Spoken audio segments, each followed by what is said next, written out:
Nii, nüüd vaatame hobiboxis järgmisena Hobi Vantana. On Tour K60 FT. Mis ta on klassikaline vänni põhjaplaneering, aga mis teda teeb huvitavaks on see, et tal on kõik asjad on olemas sees, kaasa arvatud hobi, väga korralik disain. Suur uks on nüüd kõigil, sääsevõrk ukse peal,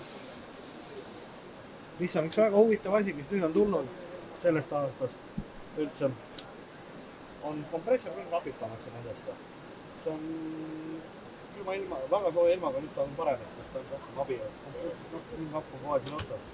See annab muidugi siia sisse natuke rohkem ruumi. Kahepõletiga plita, kraanikauss, mis on tähtis, hästi palju kappe.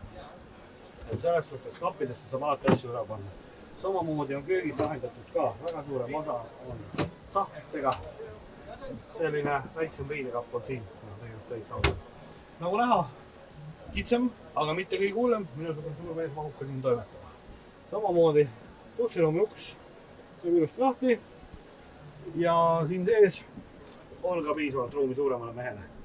Samamoodi mahub ka siin duši all olevusest, kuna siit tuleb kaardin ringiga ette ja ongi kõik augud on ära kasutatud panipaikadeks. Samamoodi esiotsas ei kasutata enam kaubiku originaalistmeid, vaid kvaliteetsemaid agutiistmeid, mis on hästi mugavad sõidavad.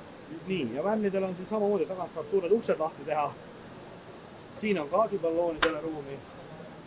Kusjuures on siin ka hästi on see, et mahuvad 11 kilosed ära. Paljud vännidega, mida inimesed ei vaata, on selline asi, et mahuvad ainult 8 kilosed või ilma kraeta balloonid, millega on tegelikult meil probleeme. Pluss on see, et kõik on ilusti isoleeritud, liinitud kinni, et siit gaasiaisud ei tuleks voodisse tuppa, mis on probleem mõningate vännide puhul.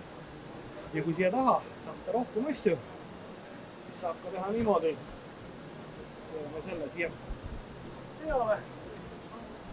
Ja selle saab kõik üles tõsta, madras võib ülespool lükata. Ja saab suure panipaiga. Nii palju siis sellest ilusast väiksest vännist. Tänud tähelepanu eest ja jälgige matkasuvilat.ee, kus alati rohkem infot.